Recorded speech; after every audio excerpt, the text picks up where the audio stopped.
Buenos días, jóvenes. Vamos a iniciar con el tema de función inversa. A mí siempre me gusta, cuando voy a introducir este tema, explicar el siguiente gráfico. Voy a explicar un poco el siguiente gráfico. Vea qué interesante qué ocurre con la siguiente gráfica. Vamos a hacer lo siguiente. La gráfica que está pintado en color rojo, esa función se llama la función f. Perdón, es la función g. En este caso, la función, de hecho, es una cuadrática. Esta función, que es de la forma x a la 2 más 1, viene siendo la función g. Mientras que la gráfica que está pintado en color azul, pues en este caso viene siendo otra función que se denomina la función f de x, que el criterio es la raíz cuadrada de x menos 1. Pero a mí lo que me interesa que entiendan de esta gráfica es lo siguiente. Vea qué interesante. Aquí ocurren varias cuestiones muy importantes. Lo primero, ¿qué pasa con la función g? La función g, si uno analiza el dominio, claramente si yo veo esta gráfica, el dominio va de 0 a más infinito. Entonces, el dominio de la función g sería de 0 cerrado hasta infinito. Y otra cosa que quiero resaltar, de hecho, voy a ponerlo aquí. Voy a ponerlo aquí. El dominio de la función g viene siendo de 0 a infinito. ¿Y qué pasa con el ámbito de la función g? El ámbito de la función g va desde 1 hasta más infinito. Entonces, este sería el ámbito de la función g. Por otro lado, ¿qué pasa con la gráfica que está en color azul? En este caso se llama f. Si uno analiza el dominio, más bien el dominio va desde 1 hasta infinito. Y además, el ámbito, ¿de dónde va el ámbito? Si uno analiza el comportamiento en Y, el ámbito va desde 0 hasta más infinito. ¿Verdad? Porque realmente, aunque aquí no aparece la flecha, aunque aquí no aparece la flecha, lo voy a colocar aquí para que no haya ninguna confusión. Esas gráficas siguen indefinidamente. Entonces el ámbito va de 0 a infinito. Y uno se pregunta, bueno, ¿y qué importancia tiene el dominio y el ámbito? Ok, lo voy a explicar dónde está la importancia. La importancia está en lo siguiente. Si uno analiza, vea qué pasa con el codominio. Vea qué interesante. El codominio de la función f coincide en este caso, con este de acá, con el ámbito.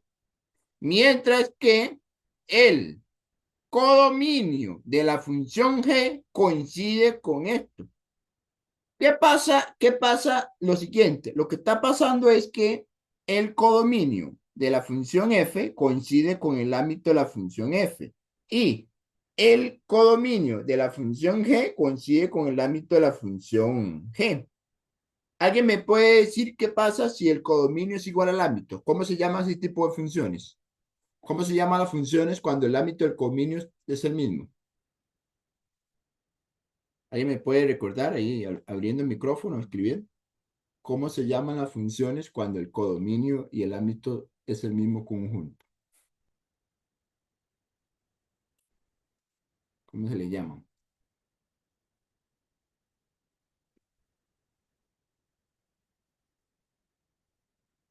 ¿Nadie se acuerda?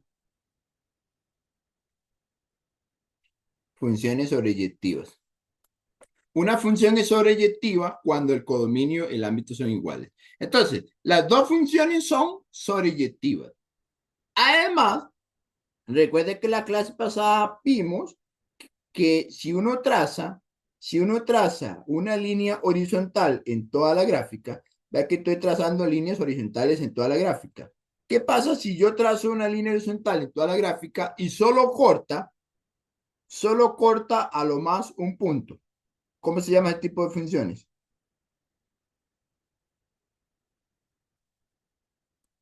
¿Cómo se llaman las funciones que cuando uno traza una línea horizontal solo corta una vez en todo su trayecto?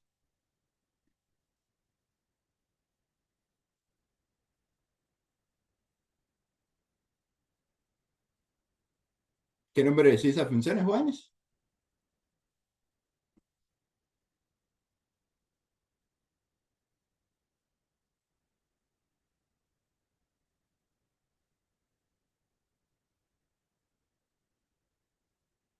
inyectivas.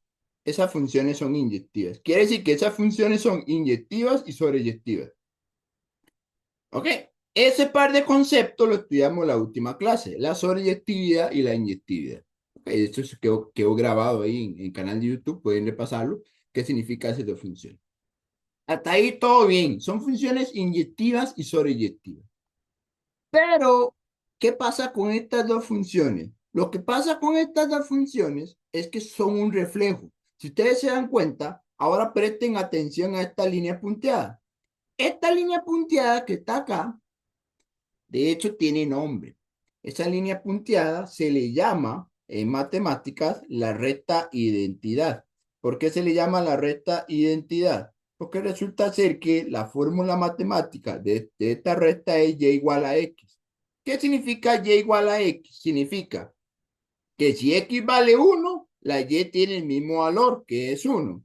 Si la x vale 2, entonces la y vale 2. Por eso se le llama identidad, porque el valor de x y el valor de y es el mismo para cada situación. Resulta ser que si uno ve esta línea amarilla, que es una recta imaginaria, se da cuenta que esta línea funciona como un espejo de las dos.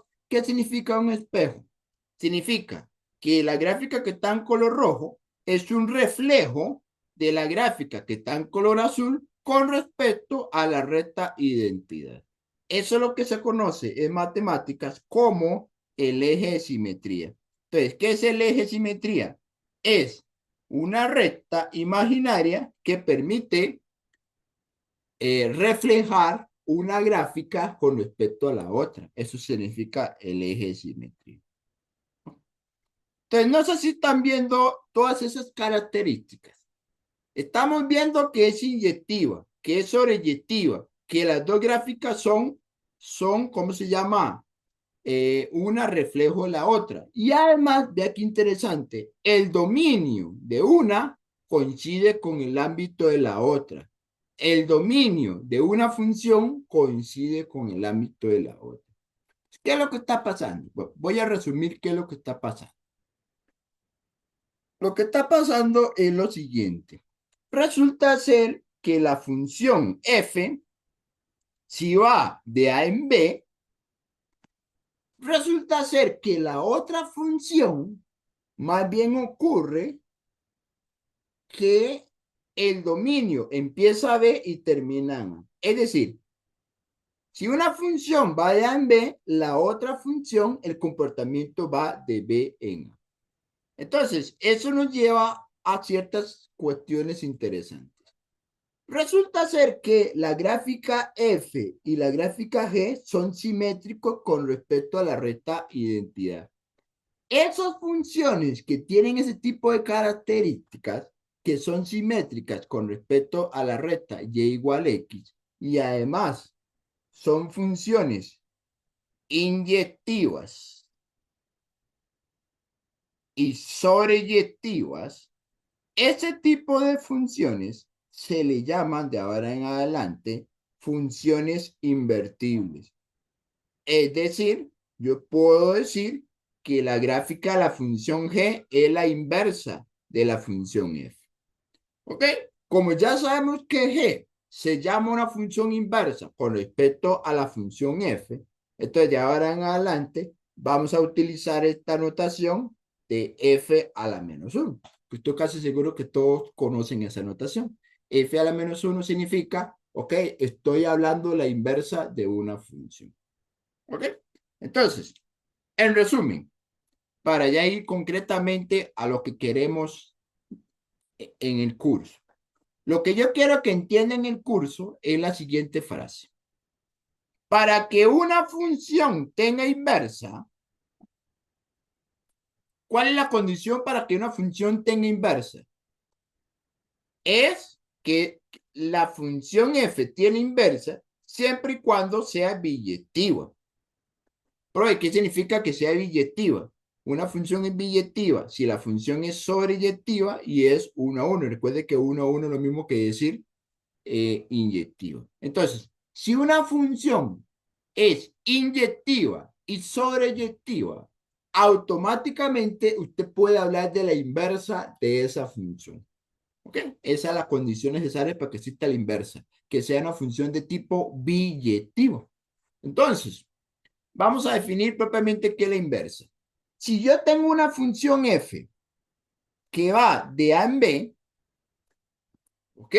Y yo sé que esa función es biyectiva, entonces puedo definir otra función nueva que se llama f a la menos 1, de tal forma que el dominio de esa función viene siendo B y el ámbito, bueno, en realidad es el codominio, y el codominio viene siendo A. Entonces tienen que entender esta situación, que si la función f originalmente va de A en B, entonces su inversa, en caso de que exista, tiene que ir del conjunto B hasta el conjunto A.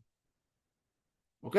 Entonces, ¿qué es lo que está pasando? Lo que está pasando es que si la función f va de A en B, entonces ahora definimos una función inversa que lo que hace es más bien salir del conjunto B y obtener imágenes del conjunto A. Esa transición o ese esquema lo que me está diciendo es el comportamiento de una función f y su inversa como tal. Por ejemplo, uno puede hacer preguntas muy básicas para que ustedes entiendan ciertas cuestiones. Resulta ser que yo tengo una función f que va de A en B. Ahora, cuando uno revisa este dibujo, si ustedes le prestan atención a este dibujo, se dan cuenta que esa función es inyectiva. ¿Por qué es inyectiva? Porque recuerde que una función es inyectiva si a imágenes distintas, a preimágenes distintas le corresponden imágenes distintas. Claramente es inyectiva. Y además, esa función también es sobreyectiva. ¿Qué significa que es sobreyectiva? Significa que en el conjunto B, en este caso, todos los elementos se asocian con alguien de la izquierda. Eso significa ser sobreyectiva. Entonces, si esta función es inyectiva y sobreyectiva, ¿qué pasa si yo ahora invierto los papeles? ¿Qué significa invertir los papeles? Que si uno se asocia con 5, ahora lo voy a leer al revés. Ahora 5 se asocia con 1, 7 se asocia con 3 y menos 10 se asocia con 8. Bueno, ese comportamiento, básicamente lo que estamos haciendo es definiendo el comportamiento de la función inversa. Entonces, uno puede decir varias cositas. Por ejemplo, si el gráfico de la función f tiene estos pares ordenados, 1, 5, 3, 7 y 8 menos 10, ¿qué pasa con el gráfico de la inversa? Básicamente, el gráfico de la inversa lo que hace es invertir el orden de los pares ordenados. ¿Y por qué si aquí es 1, 5, aquí le pega 5, 1? Bueno, porque estamos invirtiendo la trayectoria o el camino en que tomamos los valores. Entonces, 1, 5, 3, 7, 8 menos 10. En el caso de la inversa sería 5, 1, 7, 3, menos 10 y 8. Eso quiere decir que el dominio de la inversa sería los elementos 5 menos 7 y 10, que básicamente son los elementos que están en X, y el ámbito de la inversa, básicamente son los elementos Y del gráfico de la inversa. ¿Ok? Entonces, conceptualmente, así es como uno va viendo ciertas características de la inversa. Muy bien, entonces, propiedades importantes que ustedes tienen que aprender. Uno, primera propiedad. Si el par ordenado A, B pertenece al gráfico de la función original, entonces el par ordenado B, A, o sea, invertimos el orden de los elementos, tiene que pertenecer al gráfico de la inversa. Y dos, si, si Y es igual a f de X, entonces yo puedo concluir que X es igual a f a la menos 1 de Y. Ok, esta primera condición es la que voy a explicar un poquito más adelante. De hecho, la voy a explicar aquí abajo. Voy a hacer una pequeña observación. Si yo conozco el criterio de la función original, supongamos que el criterio de la función original es y igual a f de x, entonces yo puedo encontrar el criterio de la inversa. ¿Cómo encontraría el criterio de la inversa? Muy sencillo. Vamos a despejar la variable x. Si yo despejo la variable x del criterio original, la expresión que ustedes obtengan va a ser la forma del criterio de la inversa. Eso que estoy diciendo en palabras es lo que hice aquí arriba. O sea, aquí arriba lo que dice es, si usted quiere hallar la inversa, despéjeme la variable x. De hecho, ese es el procedimiento para hallar la inversa, despejar la variable x. Pero ¿por qué eso tiene sentido? Porque esta propiedad 1 que está marcado en rojo, justamente eso es lo que me está diciendo, que para hallar la inversa tenés que despejar la variable, en este caso, x. ¿Ok? Y quiero terminar un poco esta parte conceptual con lo siguiente. Esta notación de f a la menos 1 de x, todos tienen que saber que esto estamos hablando de una inversa. Pero si yo lo escribo así, ¿cuál es la diferencia si yo lo escribo así? Si yo lo escribo de esta forma, aquí más bien el menos 1 es una potencia. De hecho, es una potencia negativa. Y para los que no recuerdan de mate elemental, cuando uno tiene, por ejemplo, una potencia, digamos que yo tengo A es un número real. Si yo sé que A es un número real distinto de cero, recuerde que ponerle R asterisco lo mismo que decir R quitando el cero. Si yo tengo un número real y lo leo a una potencia a la menos 1, pues recordarán que a la menos 1 es lo mismo que 1 sobre a, siempre y cuando el a no sea 0, porque si el a es 0 se indefine, por eso es que quito el 0. Entonces, cuando yo tengo una función elevado a la menos 1, de esta forma, con paréntesis, estoy diciendo que es 1 sobre f de x. Entonces, tiene que tener cuidado que la primera notación habla inversa y la segunda notación no habla inversa. Lo que está hablando es una potencia cualquiera. Y esa potencia se calcula 1 sobre la expresión que está dentro de la potencia. ¿Okay? Y finalmente, entonces voy a cerrar la primera parte con esto. En resumen, si yo tengo una función f que da de A en B, tal que es sobreyectiva y es inyectiva, entonces la gráfica de la inversa va de B a A. ¿Y cómo se obtiene la gráfica a la inversa? Reflejando la gráfica original con respecto a la recta y igual a x. Y recuerden que la recta y igual a x es lo que luego vamos a llamarle como la recta identidad. ¿Ok? Entonces, si yo sé que la que está pintado en color celeste es la gráfica F, entonces si yo empiezo a reflejar esta gráfica en color azul con respecto a la amarilla, sale otra gráfica. Esta otra gráfica que está pintado en color rojo viene siendo la gráfica de la inversa. Y básicamente, ¿cómo hace uno para reflejarla? Muy sencillo. Si este punto es de la forma A, B, entonces usted lo que hace es buscar el simétrico. Ve que aquí estoy buscando el simétrico. Si ustedes buscan el punto que se le opone con respecto a la gráfica, ese punto tiene que ser de la forma B, A. Y así con todos los puntos. Entonces, todos los puntos se reflejan con respecto a esta recta y la unión de todos los puntos me permite el comportamiento de la inversa. ¿Ok? Bueno, eso es una parte conceptual. Posiblemente algunos ya la conozcan o ya tienen una idea preliminar de a qué se refiere la inversa. Para mí siempre me gusta explicarle qué pasa con la gráfica y algunas propiedades particulares que tiene cuando hablamos de la inversa. Ok, no sé si alguien tiene alguna duda. Ahora sí, para pasar a una cuestión un poquito más práctico como tal. Ahora me interesa que ustedes aprendan a calcular la función inversa. ¿A pie? ¿Y cómo se obtiene la inversa? Muy sencillo. Hay tres pasos muy claves que uno tiene que identificar.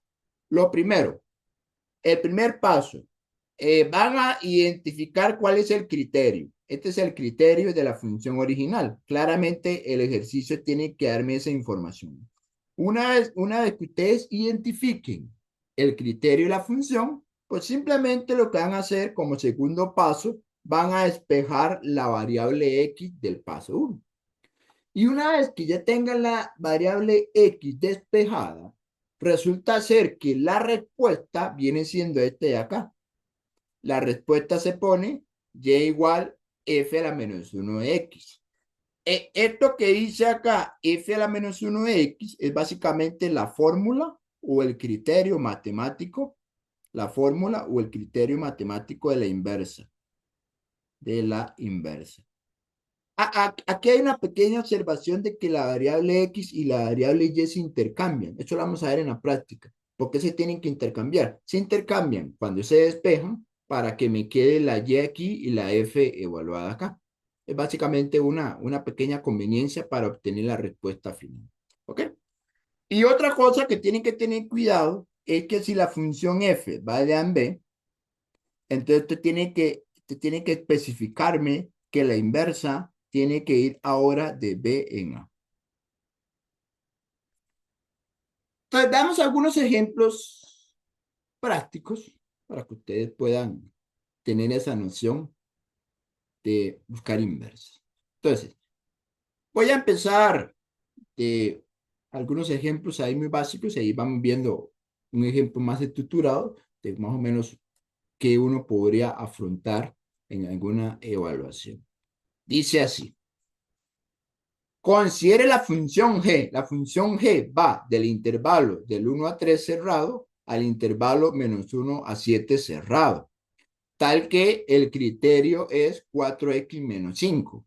Suponga que g es biyectiva, entonces determine el criterio de g a la menos 1. Okay. Básicamente lo que me interesa de momento es que ustedes identifiquen esto. Entonces, solución. ¿Ya qué fácil? Vamos a despejar la variable x, despejar x del criterio, y en este caso sería y igual 4x menos 5. Más si quiere lo pongo aquí abajo de una vez para arrancar. Voy a decir que y es igual a 4x menos 5. Bueno, este ejercicio es muy sencillo porque yo lo que quiero es que entiendan cómo encontrar la inversa. Básicamente, si yo quiero despejar la x, lo que tendríamos que hacer es el menos 5, pasarlo a sumar, es decir, y más 4, perdón, y más 5 es igual a 4x, y finalmente el 4 que multiplica la x pasa a dividir, entonces queda y más 4, perdón, y más 5 dividido entre 4. Entonces, en este caso ya tengo la x despejada. Una vez que ya tenemos la x despejada, ¿cómo se pone la respuesta? Ok, le voy a decir cómo tienen que colocarme la respuesta. La respuesta se coloca así. Como la función se llama g, entonces se pone g a la menos 1.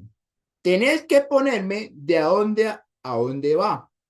La inversa va de este intervalo a este intervalo. Entonces recuerden que si este es A y B, si este es A y B,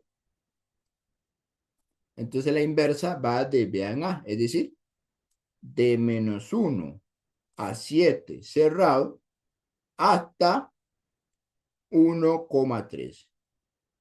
Y ponen aquí a la par y igual, bueno, si quieren ponen g, bueno, pueden ponerlo g de x igual, y aquí es donde uno intercambia la variable. Vea que acá la variable y está dentro de la fórmula. Entonces usted lo que hace es, vas a cambiar donde aparece la variable x, perdón, donde aparece la variable y la cambia por x. Entonces simplemente usted coloca esa fracción, solo que en términos de variable x.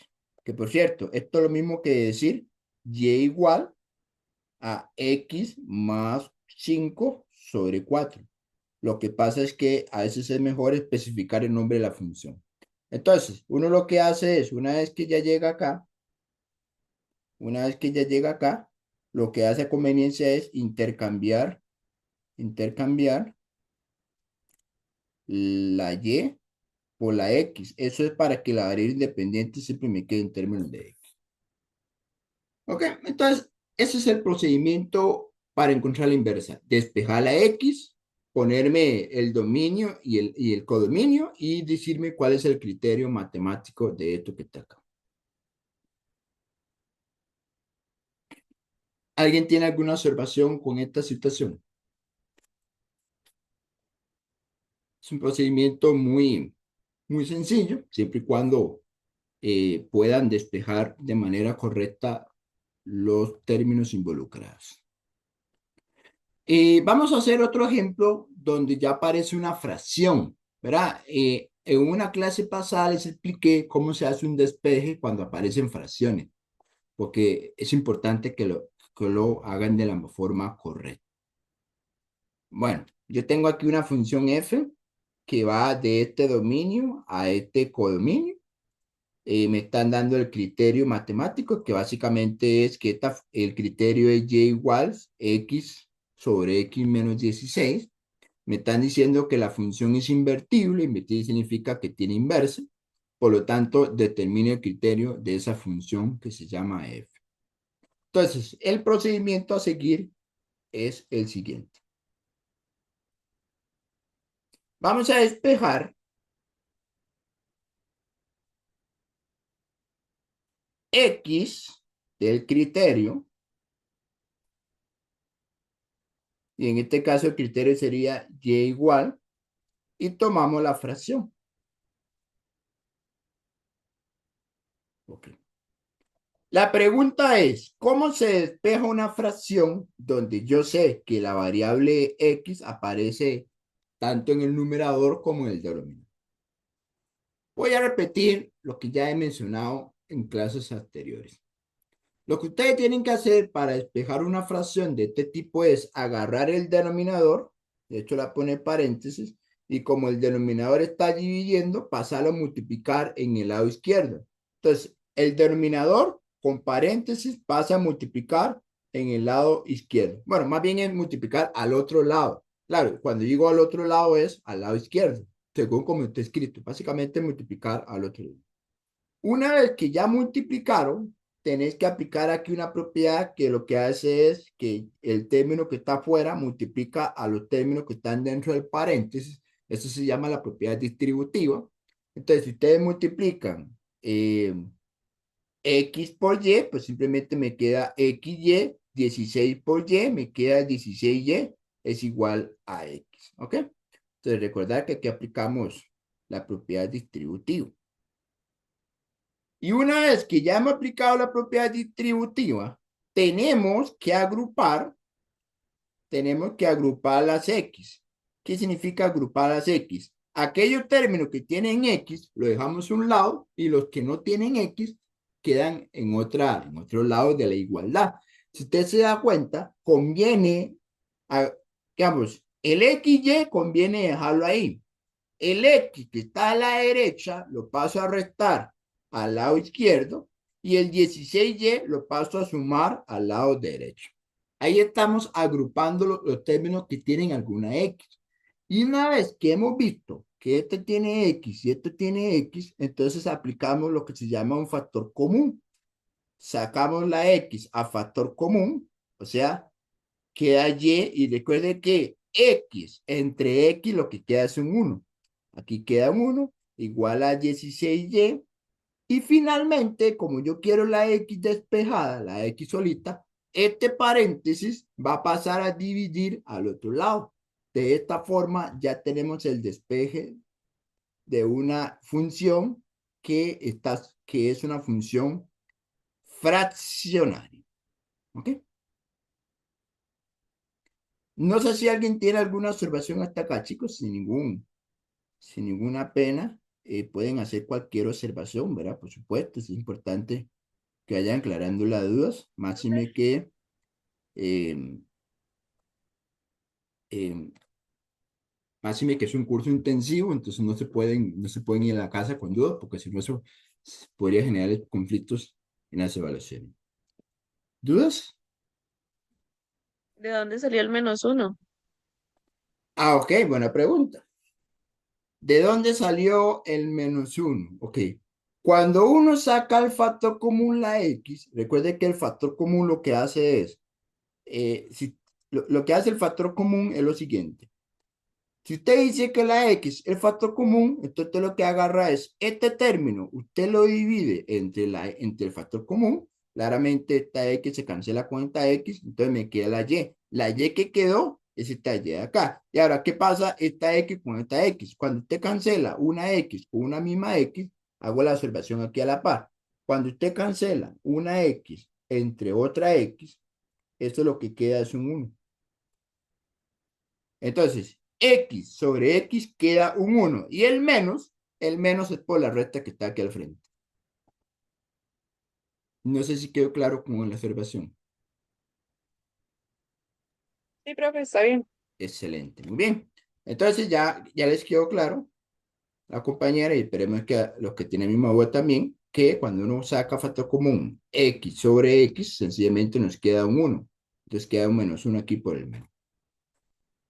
Bueno, si eso es el despeje, entonces, ¿cuál es el criterio de la inversa como respuesta? La respuesta en este caso sería, ok, la función se llama f. Entonces, la f, ¿de a dónde va? Bueno, recuerde que la f tiene que ir del conjunto B al conjunto A. ¿Y quién es A y quién es B? Bueno, el A es el primer conjunto y el B es el segundo conjunto. De hecho, voy a cambiar de color. De hecho, curiosamente, el azul con el verde no resalta mucho. En cambio, el rojo sí resalta sobre el verde. De A en B, eso quiere decir que la inversa va de R excluyendo el 1 hasta R excluyendo el 16. Y voy a poner aquí la fórmula matemática a la inversa. La fórmula matemática a la inversa es básicamente tomar esta fracción, pero lo que hace usted es intercambiar donde aparece la Y, la vas a cambiar por la variable X. Quiere decir que la respuesta final sería esta fracción. 16X sobre X menos 1. Esta es la respuesta. Entonces, voy a mostrar aquí la solución completa de cómo es que se llegó a calcular la inversa. Partimos del criterio original, despejamos la X. Claro, aquí hay que tener un poquillo de cuidado, ¿verdad? Hay que ser un poquillo cuidadoso. Multiplico el denominador, aplico distributiva, al grupo lo que tienen X, saco factor común y termino por despejar la X. Y ya con eso ya pueden responder a la pregunta solicitada. Bueno, este es un segundo ejemplo donde aparece una fracción. Y voy a terminar este tema, porque en realidad no es un tema muy corto, con un tercer ejercicio donde aparece una raíz. No importa que sea raíz cuadrada, raíz cúbica, raíz cuarta, al final el procedimiento siempre es el mismo, ¿verdad? Entonces vamos a ver, terminar un ejemplo con una función que involucra una raíz. ¿Ok? Muy bien. Si me permiten, entonces voy a cerrar la clase con, perdón, cerrar la clase no, cerrar este tema, ¿verdad? No vamos a ir a las 8. Cerrar este tema con este ejercicio. Entonces, voy a hacer un toquecito aquí. Este fue un ejercicio, de hecho fue un ejercicio, en un examen había salido esta pregunta, no preciso en dónde, pero es una pregunta, digamos, todas las preguntas son importantes, pero hay una pregunta que son un poquito más interesantes que otras o más similares a algunas evaluaciones que han salido. Dice así, considere la función h que va del intervalo 4 infinito hasta el intervalo infinito a 10, tal que criterio es esto de acá. Bueno, este criterio claramente es una raíz cuadrada. Igual, si fuera raíz cúbica, el procedimiento es el mismo. Básicamente es tratar de elevar esto al cuadrado, al cubo o a la potencia o al índice de la raíz. Si se sabe que la función h es invertible, encuentre el criterio de la inversa. Bueno, y básicamente es lo mismo de siempre, es despejar la X, solo que aquí hay que ver cómo se despeja la X, porque claramente no son iguales a los dos primeros ejemplos. Despejar la variable X.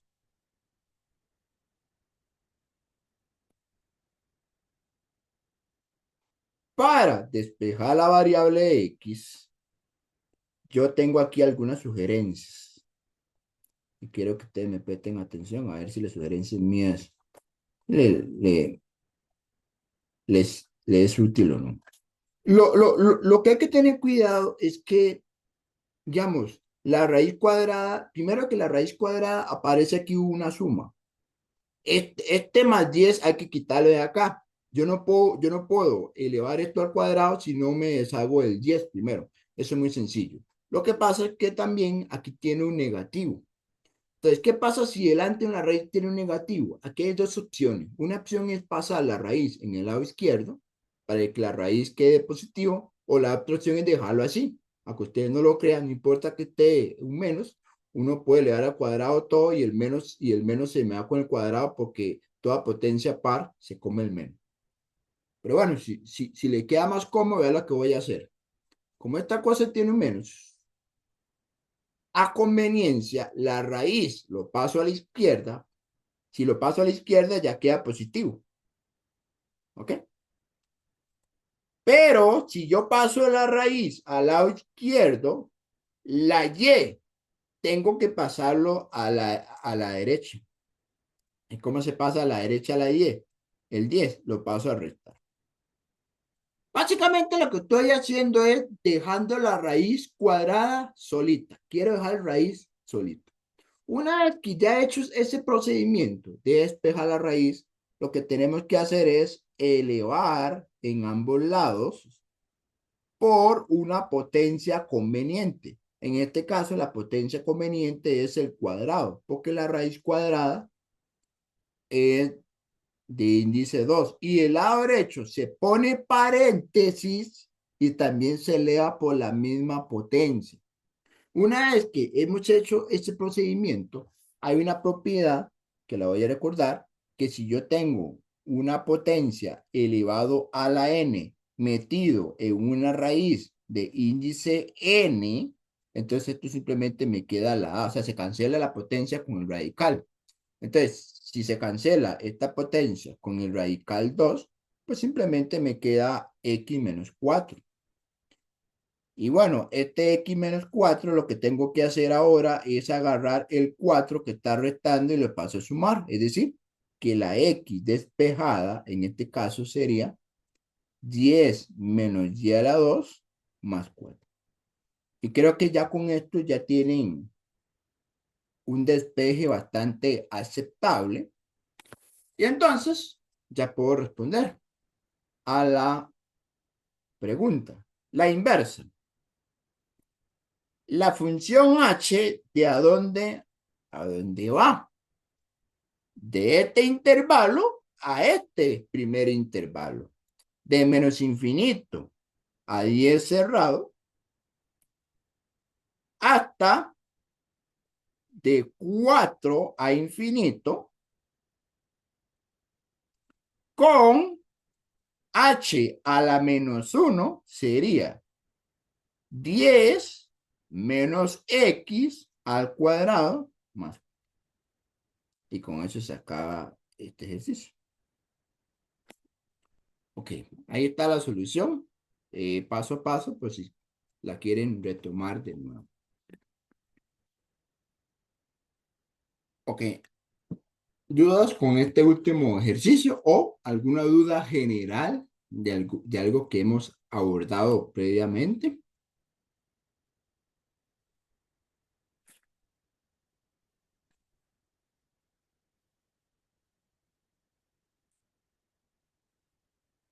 Estamos bien con ese primer tema de la clase de hoy, que es función inversa, ¿ok? En cualquier tema de funciones, siempre hay que ver inversa, ¿verdad? Tarde o temprano teníamos que toparnos con este tema, y es un tema, personalmente es un tema muy sencillo. Sí, tienen bastante claro las técnicas de despeje según las situaciones que se pueden presentar. Ok. Entonces, con este ejemplo cerramos el tema de función inversa.